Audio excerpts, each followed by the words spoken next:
In furthermore, it is true that 50 years ago, sexual desires were certainly in the middle class, never in the upper class, very much repressed. That was a characteristic of the Victorian age.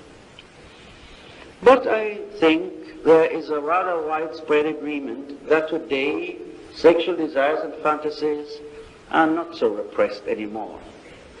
Some of us may even wish they were a little bit more repressed. Sex has become, like everything else, an article of consumption. In fact, a very accessible and cheap one. But there are other things in men of today which are repressed. They have a very different nature. What is repressed today is an enormous boredom most of us have with life. In fact, that most of us are capable to listen to television for hours is the best proof how bored we must be if we accept this food voluntarily. What is repressed is a deep sense of isolation, of loneliness. What is repressed is an intense anxiety, an anxiety which has led the poet Auden to call our century the century of anxiety. What is repressed is a sense of inner emptiness, is a sense of lacking any guidance about the meaning of life. I believe in order to apply the basic discoveries of Freud to the problems of man today, we need to transcend his frame of reference of what is repressed, what is the unconscious, and we need to emphasize more than he has done, although he has done it, the social character of that which is conscious and that which is repressed.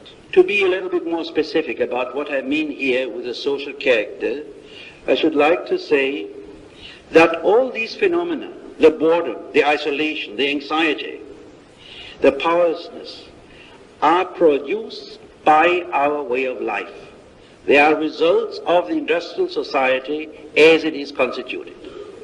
Why this is so certainly is not a topic which I could deal with within this lecture.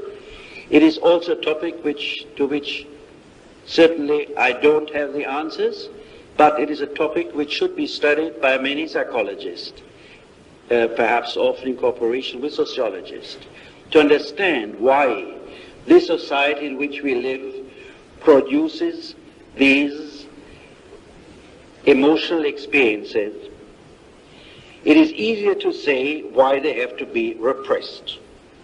Because if we were aware of our anxiety, of our sense of isolation, of our sense of impotence, if we were aware of it, we could hardly go on functioning as the society expects from us to function. In fact, I would think that even if for 1 week you would stop all television, radio, games, and conversation, you would have probably 100,000 of nervous breakdowns. Or at least you would have suddenly people be very aware of all these things which are usually repressed. The reason why people are not aware of them lies to a large extent in this phenomenon, that the very society which produces these experiences also produces the compensations which permit to keep them repressed. That is to say, essentially, our entertainment industry and our consumption culture. By the process of being the perfect consumer, man saves himself from the awareness of his anxiety.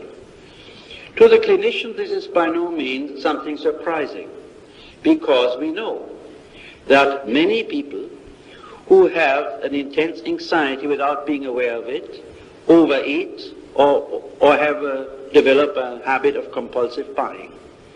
By doing this, they compensate the anxiety in such a way that they protect themselves from being aware of it.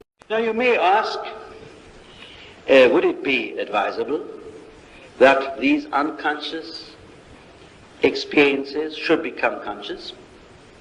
Should we be aware of our anxiety, of our boredom?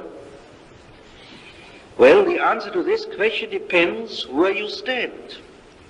If your main interest is the social status quo, then you better see to it that these experiences do not become conscious. Because if they do become conscious, they would lead some people to despair, but many other people to demand changes, to look for goals, for meaning of life, for spiritual ends, which would make life more meaningful and which would relieve them from their despair. But that would also require some social changes. And if you only think of the damage which our advertising industry does to man psychologically, then even a simple demand, which would be a demand in the name of man's sanity, to stop our method of advertising, would already encounter very massive resistance. And I don't mean the resistance a psychoanalyst speaks of, but the resistance of a very powerful industry. And that is not an easy thing. But if you are concerned with the development of man as being more important than the existing social status quo, then indeed I think you would be in favor of seeing what is hidden. Because it is the only way to end the way of life, which if it continues, will end in a human automaton, who has become entirely a means and who is not an end in himself anymore. So if you have this aim, then the question is, how could that which is unconscious in most people become conscious? I think we could use here the word social unconscious. There are many things which are unconscious individually by individual factors of repression, of this, that, and the other. But I would say most of what is unconscious is precisely not the memory of what happened to me in my 4th year, or in my 3rd year, or a little later. But most of what is unconscious is precisely that which society forces to be unconscious. Because while it produces certain experiences, it must prohibit and inhibit them to become conscious. Well, one answer would be, so should everybody be analyzed? Well, I'm afraid then psychoanalysts would have such an excellent business that it would be very dangerous for the profession.